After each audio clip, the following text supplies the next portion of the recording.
Dear student, in this video we can discuss about theorem 7.1 ASA congruency. In class 9 NCERT syllabus authentic book में 7.1 theorem की heading में ये theorem है और इसके प्रूफमेंट पर आज हम चर्चा करेंगे। इसके प्रूफमेंट पर आज चर्चा करेंगे। देखिए,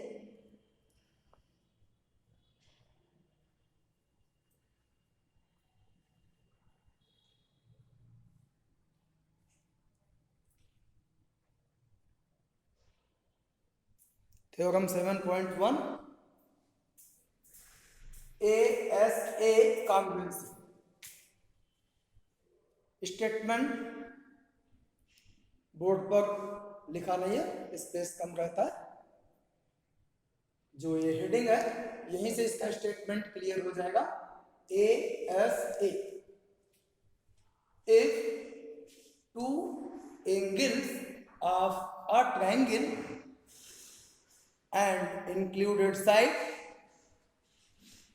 are equal to two angles and included side of other triangle are equal, then both triangles are congruent.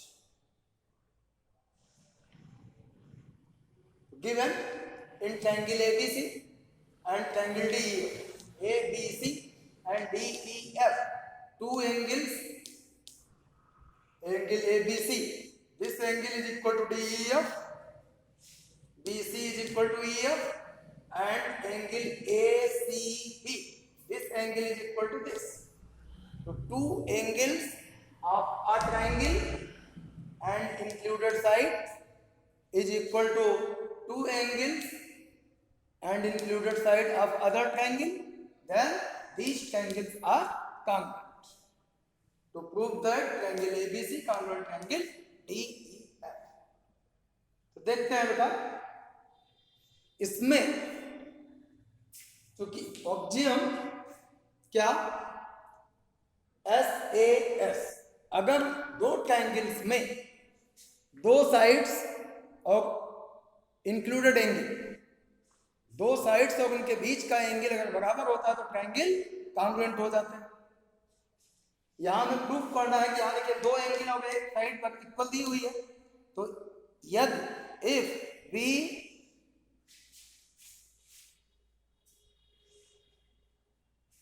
can say that AB is equal to DE, एक साइड AB और DE इक्वल हो जाए तो ये हमारा साइड एंगल साइड थ्योरम को follow करने लगेगा। अगर हम इस साइड और इस साइड को इक्वल दिखा दें तो SAS कॉन्ग्रुएंसी रूल मिल जाएगा। तो बेसिक फोकस जो हमारा होगा वो कहां फोकस होगा? AB और DE के रिलेशन पर। तो AB और DE दो साइड्स हैं, AB और DE, AB और DE, इनके रिलेशन को देखना। तो दो साइड्स हैं, तो यहां तीन रिलेशंस पॉसिबल है। AB is greater than DE, AB is less than DE, and AB is equal to DE। तो तीनों रिलेशंस को ध्यान में रखते हुए हम इस थ्योरम को प्रूव करें। तो there is three cases arise, there is three cases arise. First, मान लें let AB is greater than D A B जो ये साइड है ये डी ई से बड़ी। अब अगर बड़ी है तो so we take a point P, इस ए बी जो ग्रेटर साइड है इस पर एक पॉइंट पी ले लिया जाए। Take a point P on A B such that P B, ये P B is equal to D ई।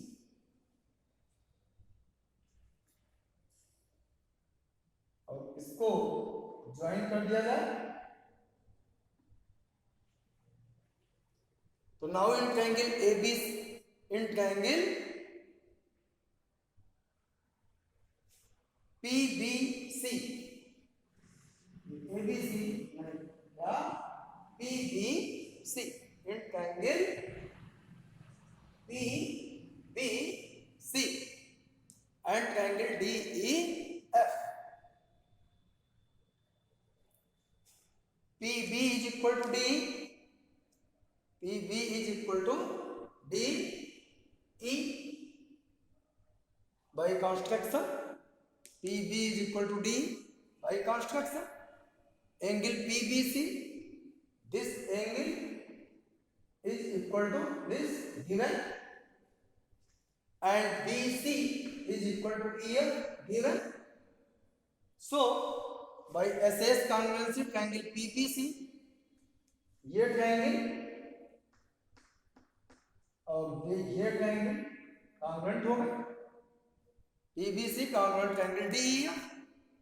जब ये कॉन्ग्रुएंट हो गए by CPCT this angle PCB, ये एंगल पूरा ये एंगल जो है आपका this angle is equal to this, ये एंगल पूरा इस एंगल के इक्वल हो जाएगा। PCB is equal to DFE, but given that ACB ये कंप्लीट ये इज इक्वल टू DFE, ये गिवन है।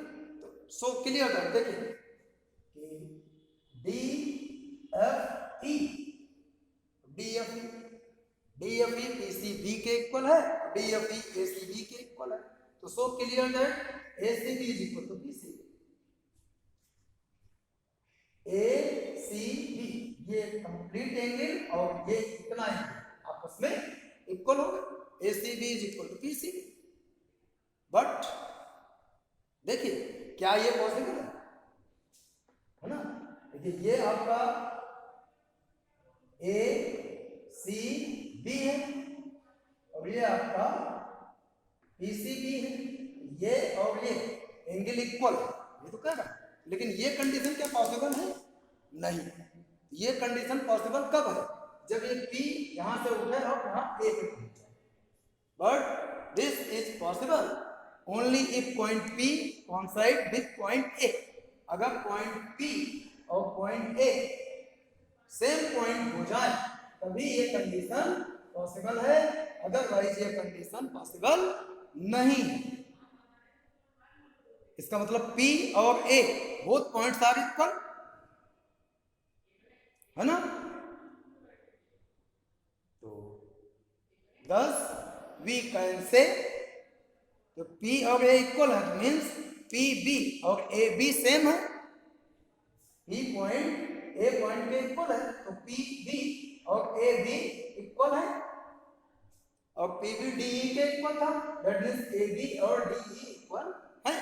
ए बी जो है वो डी ई से लार्जर नहीं हो सकता, that thus we can say that AB is not greater than DE, AB DE से बड़ी नहीं हो सकती। इसी तरह से अगर हम क्या करें सेकंड केस में AB is less than D, तो जैसे इधर कॉन्स्ट्रक्शंस किए गए वैसे इधर कॉन्स्ट्रक्शन हो जाएंगे। यहाँ D A B is greater than less than D, तो take a point Q on E D, इस पर एक पॉइंट ये Q ले लिया है और इसको मिला दिया जाए. So take a point Q on ED such that EQ is BA. तो now in triangle ABC, इस ट्रायंगल में और इस ट्रायंगल में देखिए स्थिति क्या बनेगी. BA is EQ, ये इसके बराबर by construction ABC. This angle is equal to this angle given ABC is equal to QEF given and BC is equal to AF. This side is equal to this side. It is also given. So by SAS congruency triangle ABC congruent triangle QEF, ये triangle जो है पूरा इस triangle के congruent हो गया. तो जब ये कॉन्ग्रुएंट हो गया तो angle ABC is equal to QEF. Angle क्या देखिए जब ये कॉन्ग्रुएंट है एंगल ACB, एंगल ABC नहीं, angle ACB. This angle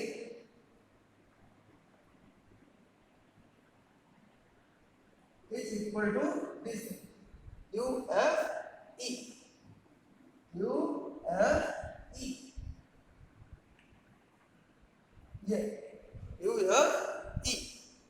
But given that angle अब यहाँ ACB ये भी चेंज होगा, लिखते समय ध्यान देना नाम है. Angle ACB, angle ACB is DFE. Angle DFE. सो अब देखिए DFE और ACB, DFE, DFE, DFE है ना. ये ACB और ये ACB इक्वल है. सो QFE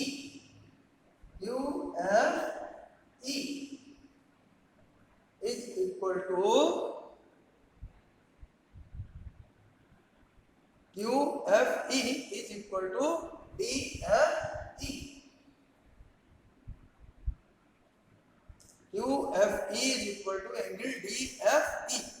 This is possible only if point Q coincide with point D. Which ये एंगल इस एंगल के इक्वल तभी हो पाएगा जब Q और D सेम पॉइंट हो जाए. Only if point Q coincide with point D. Thus we can say that AB is not less than DE. AB is not less than DE.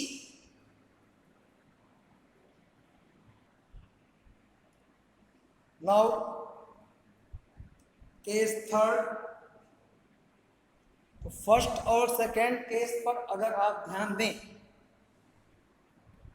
we can see by case first and case second we can see that AB is neither greater nor smaller than DE. AB जो है वो DE से ना तो छोटी है और ना ही बड़ी है. फिर क्या है? It is clear that AB is equal to DE. AB is equal to DE. AB is equal to DE. In these triangles, in triangle ABC and DEF, AB is DE. Proof. अभी आपने proof किया first second case में. Angle ABC is DEF. This angle is equal to this angle given, and BC is equal to EF given. So by SAS congruency, two sides and included angle are equal to two sides and included and included angle of other triangle. So triangle ABC is congruent triangle DEF. ये theorem की आपकी 7.1 और AFA congruency को prove किया गया है इसमें। ये केस थर्ड है, केस फर्स्ट सेकंड पहले था, उसको हमने हटा करके फाइनल थ्योरम हो गई फर्स्ट सेकंड के बाद ना। इसमें फाइनली एक साथ देखें तो हमने इतनी चीज पहले केस में पढ़ चुके हैं, वहां से इसको हटा दिया जाए।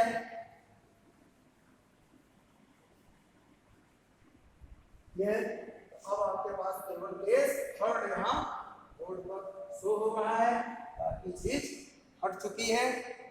फाइनली हेल्स